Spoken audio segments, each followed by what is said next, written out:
प्राचीन भारत के 6 सबसे हुए खोए खजाने। यदि भारत को प्राचीन समय में सोने की चिड़िया बोला जाता था तो इसके पीछे सबसे बड़ा कारण यह था कि यहाँ पर मंदिरों, गुफाओं और राजाओं के पास बहुत बड़ी मात्रा में सोना, चांदी, हीरे, जवाहरात इत्यादि मौजूद थे। इसी अपार संपत्ति ने ही कई विदेशी आक्रमणकारियों को भारत पर चढ़ाई करने के लिए आकर्षित किया था। दोस्तों, आज इस वीडियो में देखते हैं भारत के 6 ऐसे दबे हुए खजाने जो अगर किसी को मिल जाए तो उसकी ज़िंदगी बदल जाए। वीडियो शुरू करने से पहले हमारे चैनल को सब्सक्राइब कर लें जो भी हमारे चैनल पर नए हैं, और बेल आइकन दबा दें जिससे मेरी वीडियो आपके पास सबसे पहले आए। वीडियो को लाइक शेयर करें। तो चलिए शुरू करते हैं आज की वीडियो। पहले स्थान पर है पद्मनाभ मंदिर का खजाना।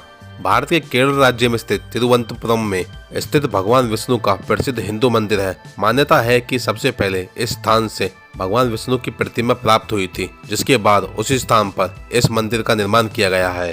कहा जाता है कि 1790 में टीपू सुल्तान ने भी इस मंदिर को जीतने की कोशिश की थी, लेकिन सफल नहीं हो सका।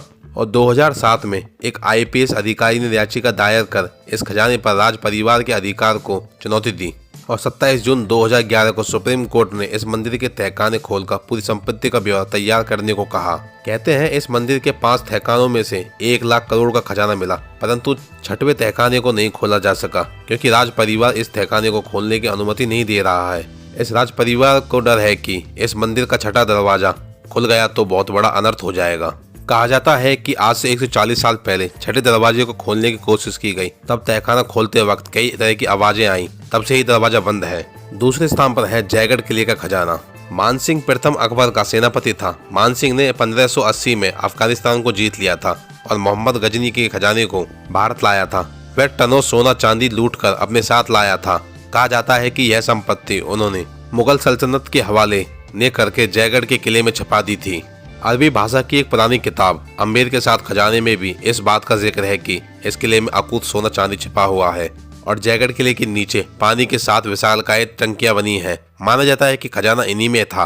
और कहा तो यहाँ तक भी जाता है कि 1776 में देश में आपातकाल के दौरान प्रधानमंत्री इंदिरा गांधी ने भी इस खजाने की खोज में 6 महीने तक किले के अंदर खुदाई करवाई और सेना को भी इस काम में लगाया, और आधिकारिक रूप से घोषणा की गई सरकार को इस खुदाई में कुछ नहीं मिला।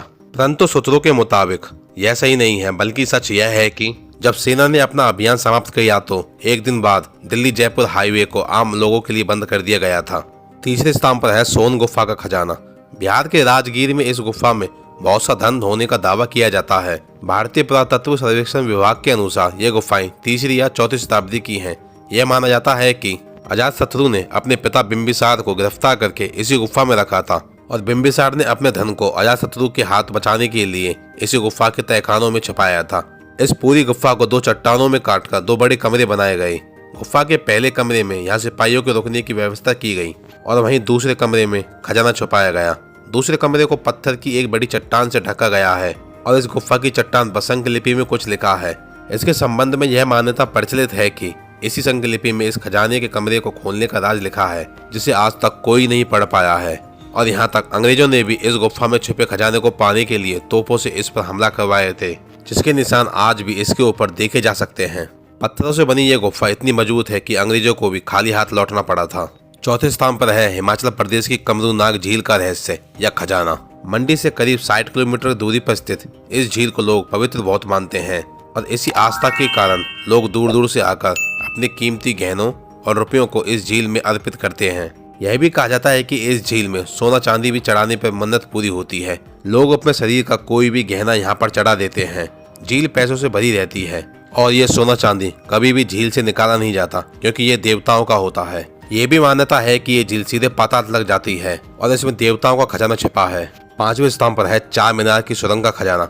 ऐतिहासिक गोलकुंडा का किला और चार मीनार के बीच 15 फीट चौड़ी और 30 फुट ऊंची भूमिगत सुरंग है। कहते हैं इस सुरंग को सुल्तान कुली कुतुब शाह ने बनवाया था। माना जाता है कि इस सुरंग में शाही परिवार ने अपना शाही खजाना रखवाया था। वैसे तो इस सुरंग को बनवाने का उद्देश्य मुश्किल समय में किले से चार मीनार तक पहुंचना था, परंतु बाद में यहाँ गुप्त तहखाने बन गए और सोना चांदी के सिक्कों सहित बहुमूल्य रत्न जमा किए गए। 6ठे स्थान पर है आंध्र प्रदेश के कृष्णा नदी का खजाना। बहुत समय पहले आंध्र प्रदेश के गुंटूर में बहने वाली कृष्णा नदी के तटीय इलाके अपने हीरे के लिए बहुत मशहूर थे।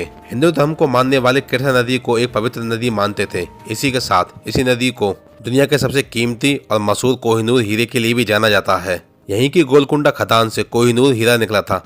माना जाता है कि यह नदी चौथे सबसे बड़ी हीरो की खान है। इसी नदी के बारे में कहा जाता है कि एक समय था जब ये नदी हीरो का प्रमुख स्रोत हुआ करती थी और दुनिया के प्रत्येक 10 में से 7 हीरे इसी नदी से प्राप्त होते थे। दोस्तों, आज की वीडियो यहीं तक। वीडियो को लाइक शेयर करें और कमेंट में बताएं आपको वीडियो कैसी लगी और चैनल को सब्सक्राइब करना न भूलें। जय हिंद, जय भारत।